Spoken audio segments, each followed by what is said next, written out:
The War of 1812, often overshadowed by the American Revolution and the Civil War, stands as a pivotal yet frequently overlooked conflict in American history, a struggle that profoundly shaped the nation's identity, territorial integrity, and standing on the world stage. Often referred to as America's forgotten conflict, it was a complex and multifaceted struggle born out of a confluence of economic grievances, maritime disputes, and lingering resentments from the Revolutionary era. The roots of the conflict can be traced back to the Napoleonic Wars raging in Europe, which significantly disrupted international trade and placed immense pressure on both the United States and Great Britain. Napoleon's continental system, designed to strangle British commerce, indirectly harmed American merchants who relied on trade with Europe. In response, the United States attempted to assert its neutrality through the Embargo Act of 1807, which prohibited American ships from trading with Europe, a move that proved largely ineffective and economically devastating to American businesses. The most immediate cause of the war, however, was the British practice of impressment, the forcible seizure of American sailors and their conscription into the Royal Navy. The Royal Navy, desperately short of manpower due to the ongoing wars against France, claimed the right to impress any sailor who had previously served in the British Navy, regardless of their current citizenship. This practice was deeply resented by Americans, who viewed it as a violation of their sovereignty and a direct assault on their national pride. American diplomats repeatedly protested the impressment of their citizens, but their appeals were ignored by the British government. Adding to the tension were reports of British support for Native American resistance on the western frontier. Tecumseh, a Shawnee leader, thus uniting various tribes into a confederacy to resist American expansion, a movement encouraged, or at least tolerated, by the British in hopes of diverting American attention and resources. The Chesapeake Leopard affair in June 1807, in which a British warship fired upon the USS Chesapeake and impressed several of its crew, proved to be the final straw, igniting a wave of public outrage in the United States. Mohawks, a group of young, ambitious politicians from the South and West, seized upon the Chesapeake incident and relentlessly pushed for a declaration of war against Great Britain. Prominent war hawks like Henry Clay of Kentucky and John C. Calhoun of South Carolina argued that war was the only way to defend American honor, assert its independence, and secure its western territories. On June 18, 1812, President James Madison, bowing to pressure from the war hawks and facing growing public demand for action, asked Congress for a declaration of war.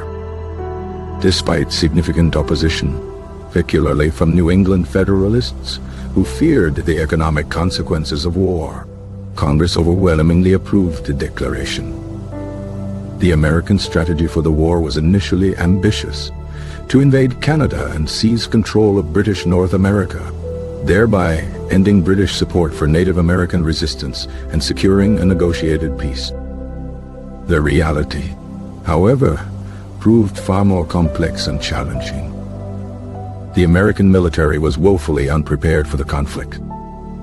The army was small, poorly equipped, and lacked experienced officers.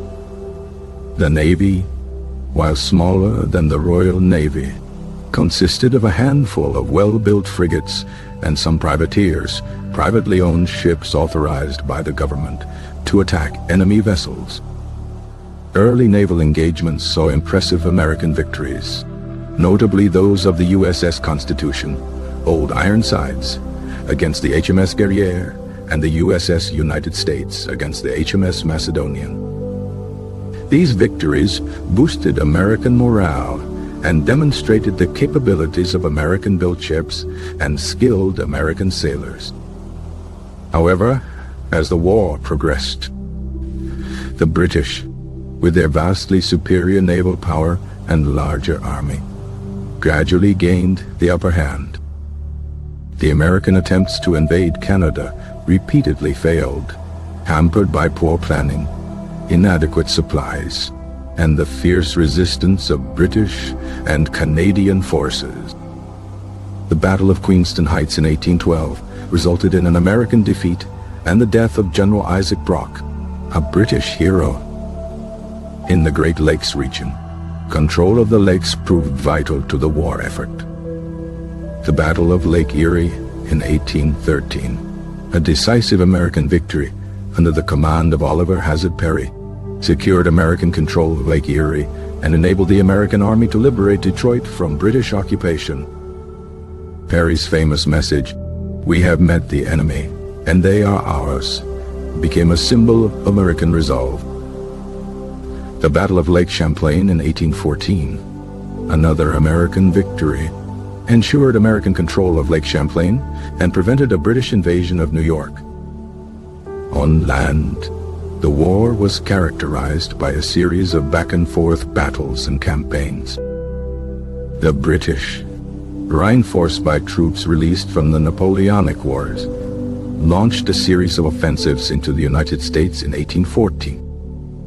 The most significant of these offensives targeted Washington, D.C. In August 1814, British forces captured and burned Washington, D.C., forcing President Madison and his administration to flee the capital.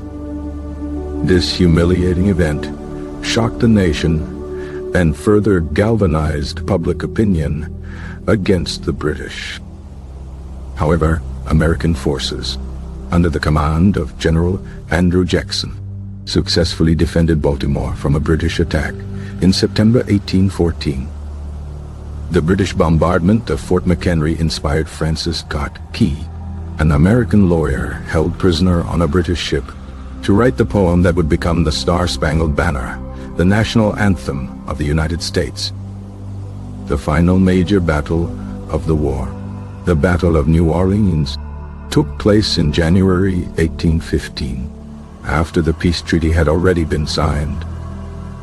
Led by General Andrew Jackson, American forces decisively defeated a British force led by General Edward Pakenham.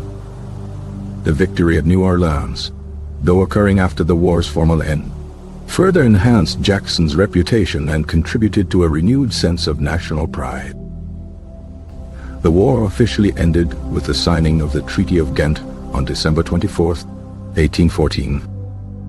The treaty restored pre-war boundaries and failed to address many of the issues that had caused the conflict, such as impressment. Despite the lack of a clear resolution to the underlying issues, the Treaty of Ghent marked the end of hostilities and ushered in a new era of peace and cooperation between the United States and Great Britain. The War of 1812 had profound consequences for the United States. It fostered a sense of national unity and identity, solidifying American independence and confidence. It contributed to the decline of the Federalist Party, which had opposed the war and was seen as unpatriotic. It spurred economic growth and industrial development, as the war disrupted American trade and encouraged the development of domestic industries. It led to the decline of Native American resistance, as the British lost their ability to support Native American tribes in their struggle against American expansion. It established the United States as a credible military power and a force to be reckoned with on the world stage. The War of 1812, though often overshadowed in American history, remains a significant turning point in the nation's development, shaping its identity, territory, and its role in the global order.